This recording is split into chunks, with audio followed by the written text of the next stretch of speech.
अस्सलाम वालेकुम एवरीवन, कैसे हैं आप सब। होपफुली आप सब ठीक होंगे। तो यहाँ पे जी दूसरा अशरा स्टार्ट हो गया है। अल्हम्दुलिल्लाह पता ही नहीं चला पहले 10 रोज़े किस तरह गुजर गए अल्हम्दुलिल्लाह। तो ये आपको थोड़ा सा डोर नज़र आ रहा होगा कि रात के 12 बजे का टाइम है और मैं मैमूना को सुलाने की कोशिश कर रही हूँ, लेकिन वो सो नहीं रही। उसकी तबीयत ख़राब है, उसको फ्लू हुआ है, पता नहीं क्या मसला है। उससे मैंने फ़ीवर डॉल भी दे दी, लेकिन उससे भी पता नहीं उसका रोना है।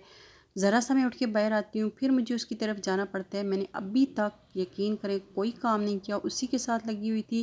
फिर मैं बाहर आई हूँ, मैंने कहा बॉटल वगैरह भर के रखूँ पानी की फ्रिज में, तो साथ में बर्तन भी वॉश कर लूँ। मैंने कोई काम नहीं किया, लेकिन इतना बस इतना आई हूँ तो फिर उसकी आवाज़ मुझे आने लगी। मेरे बार बार ऐसे ही होता रहा।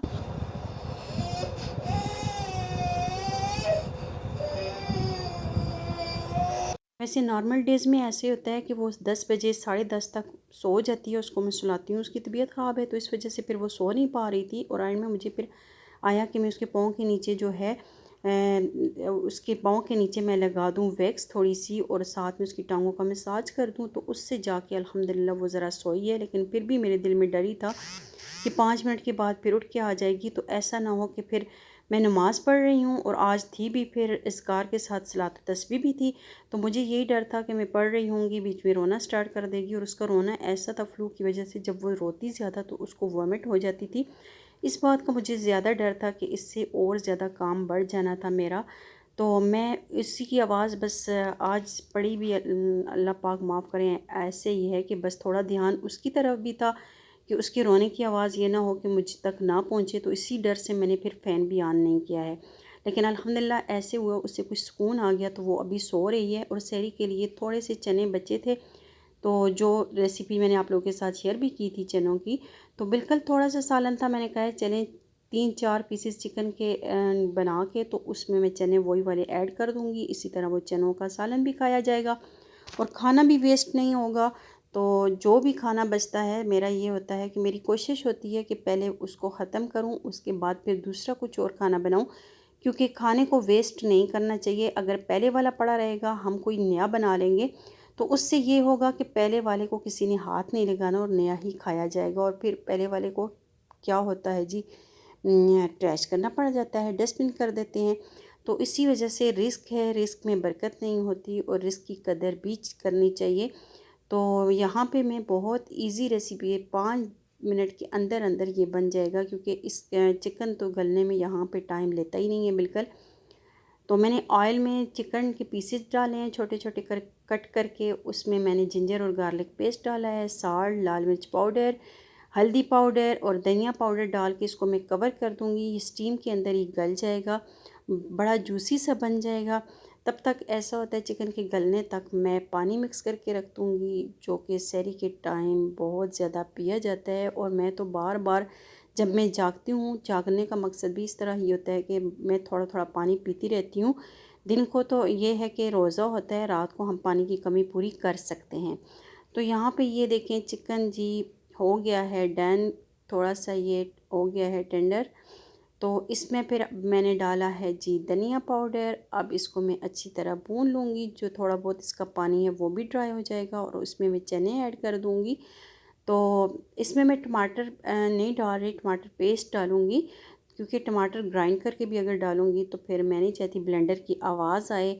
तो अगर दूसरा तरह टाइम बहुत कम है, वो उसकी अगर मैं कट करके डालती हूँ तो गलने का टाइम नहीं है। तो वैसे भी चनों में मैंने ऑलरेडी टमाटर डाले हुए हैं, तो थोड़ा सा मैंने जो यहाँ पे टमाटो पेस्ट डाला है और इसकी मैं अच्छी तरह से बुनाई कर लूँगी। सालन की जितनी अच्छी बुनाई होती है ना, उसके अंदर मसाला चला जाता है, उतना ज़्यादा सालन का टेस्ट बहुत अच्छा होता है।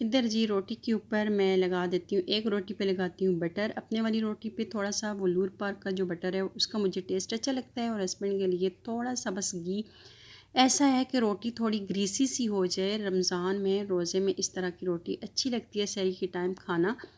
तो मैंने आपको पहले भी बोला है कि हमारा जो सहरी में खाना होता है वो बिल्कुल देसी टाइप का होता है।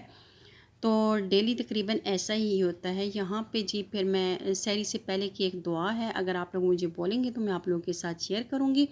सहरी खाने से पहले अगर वो दुआ पढ़ेंगे तो हर लुक़मे के साथ अल्लाह पाक आपको आपके रिज़्क़ में बरकत अता फ़रमाएँगे। तो यहाँ पे जी वो 7 टाइम दुआ पढ़नी थी और हस्बैंड खाना डाल रही थी, मैं दुआ पढ़ रही थी। तो ये मज़ेदार सा हमारा सालन हो गया था रेडी। सहरी करने के बाद फिर यहाँ पे जी हरम का यूनिफ़ॉर्म था, जो कि आपको पता है हर दूसरे तीसरे दिन ये तो वॉश होना ही होता है। और यहाँ पे मैं कपड़े प्रेस कर रही थी और मुझे अपनी अम्मी इतनी ज़्यादा याद आ रही थी कि एक टाइम था कि मुझे ऐसे प्रेस किए हुए कपड़े मिलते थे। तो आज ये है कि वो भी वो तो चले छोटी है, लेकिन मैं तो बड़ी थी, तो तब भी मुझे कपड़े प्रेस किए हुए ही मिलते थे। और आज मैं उसके कपड़े प्रेस कर रही थी तो अभी इस टाइम मुझे अपनी अम्मी की याद आ गई। तो मैं फिर जी इसका यूनिफ़ॉर्म प्रेस करूँगी, इसके लिए लंच बनाऊँगी, इसका बैग रेडी करूँगी। ये सारे काम ना मैं फ़जर के टाइम ही करती हूँ, क्योंकि रात को भी टाइम नहीं होता। तो एक तो ऊपर से डबल काम हो गया है। वो डबल काम क्या है कि पहले रमज़ान था, साथ में स्कूल, रमज़ान है साथ में स्कूल भी है, और दूसरा ये है कि मंथली टेस्ट भी स्टार्ट हो गए हैं और साथ में रेगुलर क्लासेस भी हो रही हैं।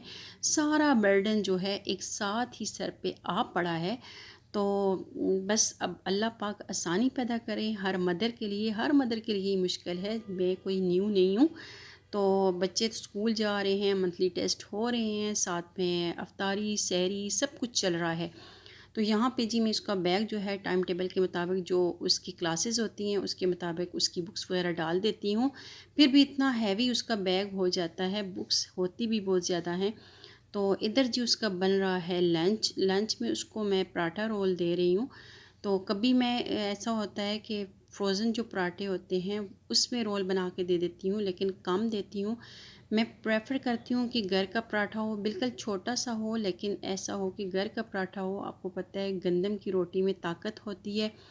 तो उसी के अंदर मैं इसको मायो लगा के, कैबेज लगा के थोड़ी सी, और ये चिकन लगा के, कभी एग लगा देती हूँ और कभी चिकन लगा के, ये जो है ये खुशी से खा लेती है। तो ये मैं उसे रोल बना के दे दूँगी। इन तीनों बहनों ने आजकल खाना पीना बिल्कुल छोड़ा हुआ है। ब्रेकफास्ट में ये कहती है कि मेरा दिल ही नहीं करता। तो फिर मैंने कहा है कि बिल्कुल खाली पेट भेजने का मेरा भी दिल नहीं करता। तो फिर मैंने 3 खजूरें ली हैं, साथ में मैंने 5 बादाम लिए हैं, और उनको बादाम को पील ऑफ करके तो उनको मैंने शेक बना के उनको ब्लेंड करके, तो वो भी इसे मैंने स्ट्रेन करके तो तब दिया है। फिर भी इसने थोड़ा सा लिया है, बाकी छोड़ दिया है। तो यहाँ पे इसको स्कूल भेजने के बाद मैं, एक सेंटर वाला रूम है उसकी डस्टिंग रहती थी, तो मैं उसकी डस्टिंग कर रही हूँ, क्योंकि ये काम बहुत ज़रूरी है। काम टाइम बहुत कम है, तो इसलिए काम बहुत ज़्यादा है। यहीं तक है मेरा आज का व्लॉग। अगर आपको मेरा व्लॉग अच्छा लगा लाइक ज़रूर करिएगा। अल्लाह हाफ़िज़।